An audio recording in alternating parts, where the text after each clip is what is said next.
میرے حبیب کریم سید عالم صلی اللہ علیہ وسلم نے فرمایا، اللہ کریم نے بندے کو، مخلوق کو پیدا کرنے سے پہلے جو تحریر سب سے پہلے لکھی تھی نا،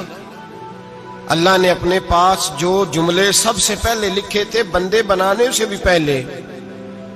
وہ فکر یہ تھے کہ ان رحمتی سبقت اعلی غضبی، رب کریم نے لکھا تھا بے شک میری رحمت زیادہ ہے، میرا غضب زیادہ نہیں ہے۔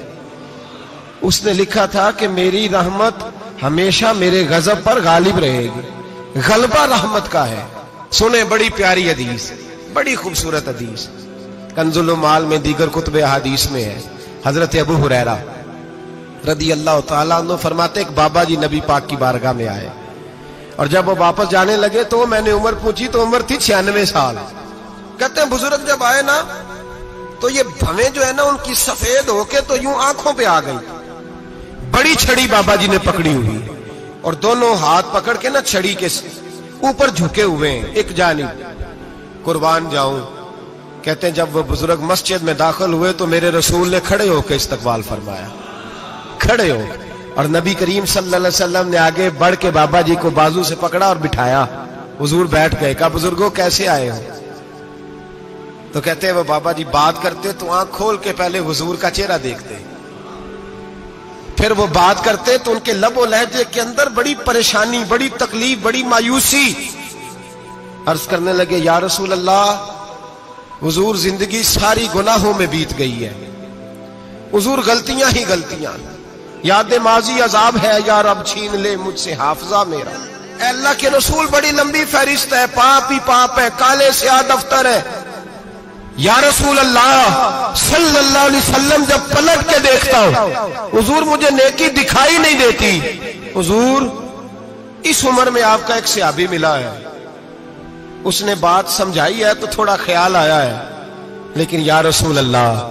صلی اللہ علیہ وسلم اب میرا وجود بیکار ہو گیا ہے، حضور بوڑھا ہو گیا ہوں۔ 3 باتیں کہیں بزرگوں نے اور نرالی کہیں، کہنے لگے یا رسول اللہ صلی اللہ علیہ وسلم،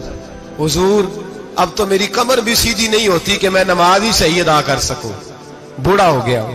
یا رسول اللہ صلی اللہ علیہ وسلم اب میرے اندر طاقت نہیں کہ میں محنت مزدوری کر کے صدقے اور خیرات دے سکوں۔ یا رسول اللہ صلی اللہ علیہ وسلم اب میں تلوار لے کے جہاد بھی نہیں کر سکتا، حضور نہ میں لمبی نمازیں پڑھ سکتا ہوں، آقا نہ میں صدقات و خیرات دے سکتا ہوں، محبوبہ نہ میں دین کے لیے کوئی جہاد کر سکتا ہوں، بیکار وجود ہے، بیکار بیکار وجود کو تو گھر والے برداشت نہیں کرتے، بچے دعا کرتے ہیں یا اللہ ابا جی کو پردہ دے دے،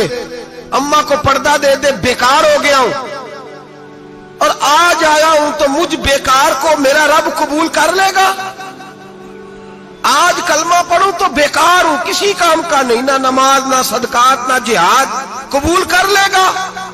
حضرت ابو ہریرہ فرماتے ہیں جیسے برسات میں بارش کی جھڑی لگتی ہے، یوں مصطفیٰ کی آنکھوں سے جھڑی لگ گئی، حضور کھل کے روئے، کھل کے۔ اور میرے حبیب پاک نے فرمایا بزرگوں بڑے مجاہد ہیں، دین کے لیے جہاد کرنے والے بڑے ہیں، رب کریم کو آپ کی تلوار کی اتنی حاجت نہیں، اور فرمایا اس کے خزانے کوئی خالی تو نہیں کہ آپ ہی گویا صدقہ دیں گے تو بھرے جائیں گے، اور فرمایا پھر رب کریم کی شان میں اضافہ نہیں کرتی عبادتیں، وہ تو بندے کو نفع دیتی ہیں۔ میں بزرگوں نہ آپ جہاد کریں نہ آپ صدقات دیں، لا لمبی نمازیں پڑھیں، آپ صدق دل سے آ جائیں، اللہ کے رسول کا وعدہ ہے رب آپ کو بغیر حساب کتاب جنت عطا فرما دے گا۔ آنا تو شرط ہے کہ نہیں؟ آئیں تو صحیح، نہ پہنچے تو صحیح، آ گئے، اس کو نہیں عادت صدقات و خیرات کی، جہاد کی، تبلیغ، آئے تو صحیح نا۔ ان العبد اذا اعترف